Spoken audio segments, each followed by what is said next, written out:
When I was 14, my brother, who was really into dieting and exercise, showed me all sorts of ways to get skinny. My home life was kind of a mess. My dad was an alcoholic, my brother's just like my dad, and my mom's just in the middle trying to make everything perfect. I guess it was by controlling my weight that I figured out a way to get my handle on this nutty existence. I started walking a couple of miles a day, and within a few weeks I was walking 6 or 8 miles a day.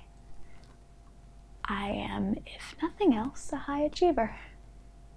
I first saw the word anorexia in a book about puberty. And it's hard to explain, but a part of me knew that I could achieve it if I wanted to, that I could be very disciplined to become skinny. I've always been a perfectionist and a very detail-oriented person, and you couple that with the fact that I cared a great deal about what other people thought about me, and I was drawn to this illness like spots to a leopard. They told me I was a textbook case. It was around that time that I was at an ice cream social, and all my friends were drinking slushies from the do-it-yourself slushie machine.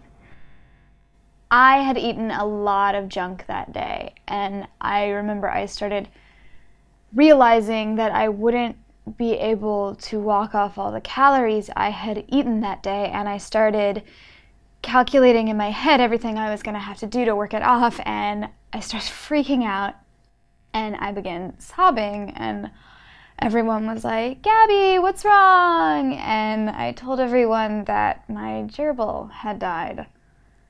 It had just died, so it wasn't technically a lie. I took things step by step in a very methodical and very sneaky fashion. One week I would eat just 1,700 calories a day. And then the next week I would go down to 1,600 calories a day. And then the next week it would be 1,500 calories, and so on and so forth. And I did it so my body wouldn't notice right away what I was doing. And I also did it so nobody else would notice what I was doing. And then came the day that I found myself eating a pea a day. I used to hear a lot of, "You have to hit rock bottom in order to get better." I've hit bottom. When I was 15, I weighed 82 pounds and all my hair fell out.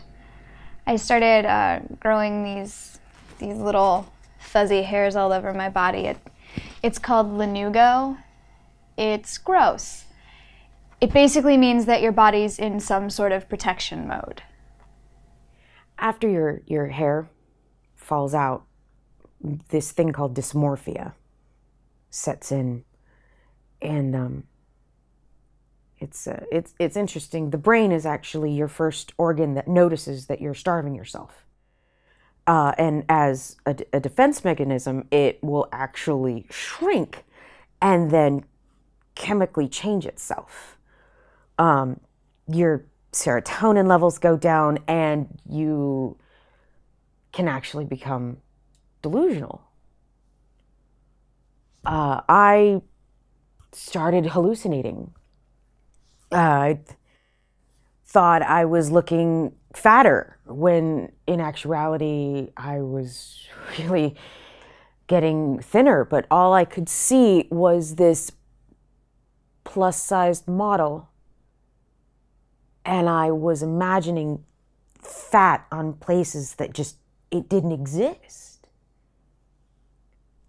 I heard voices, really negative voices that would just tell me how ugly I was. The first food I could eat when I got out of the hospital was carrots. And I guess it was the beta carotene from them that acted like an injection of neon into my veins, but my hands turned orange. And then my whole body turned orange. What am I supposed to do? I mean, I'm orange. Seriously, I looked like an Oompa Loompa. I almost relapsed after that. The trouble with anorexia is there's no epiphany. The process of recovery is learning from your relapses. I have relapsed 3 times. My safe food has always been turkey sandwiches. A safe food is a kind of food you can eat in recovery because it only has 1 or 2 food groups. Turkey, bread. I haven't told my boyfriend about my eating disorder, and once in a while we eat pizza. Pizza is a very scary food because it combines a bunch of different food groups and it has a lot of hidden calories.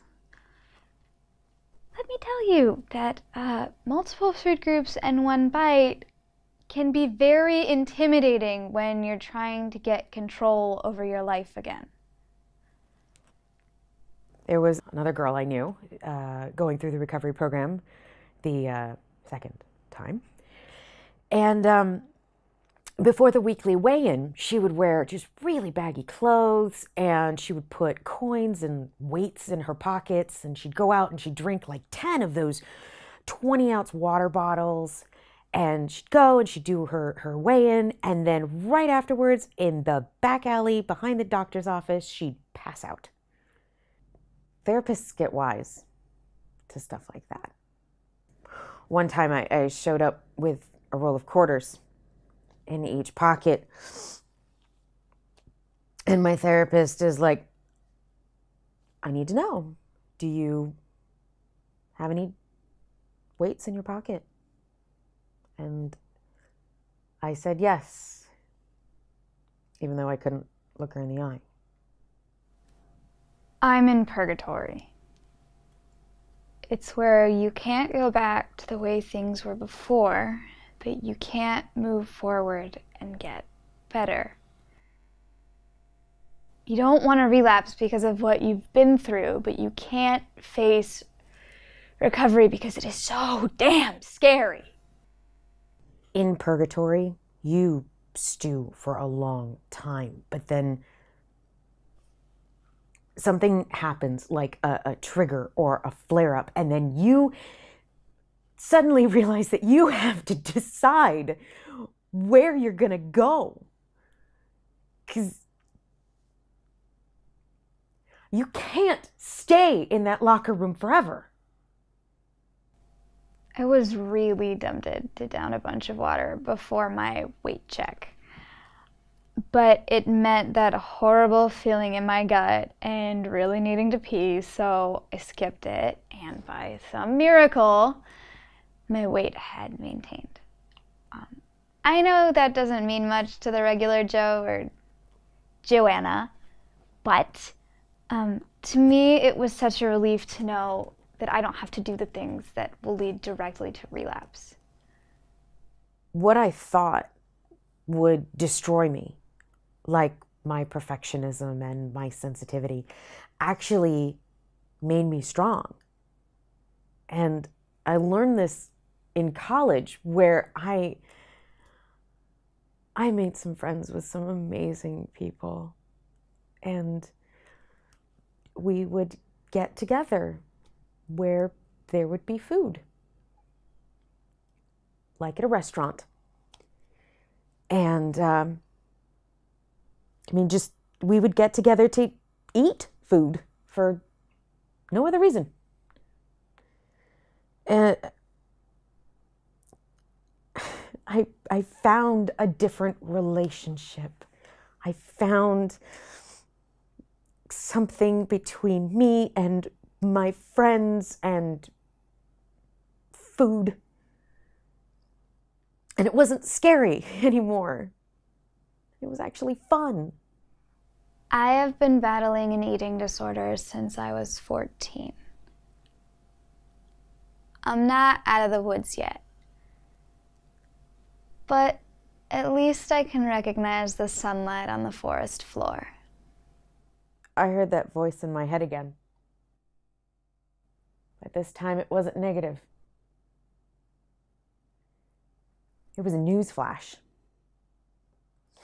I could choose to hate myself for another 10 years. I could hate my parents forever. The road was just going to get darker. In that darkness, hope is hard to find. Hope is always present, but you have to nurture it. You have to work towards living your life. You have to do what it takes to take care of yourself. And that means learning to love the body that you were given. And in that truth, I realized there was freedom. I had it within me to go and to care for someone and not hide in the shame or in the dark of my hate. I had found my way back. Light, love, my whole life was waiting for me.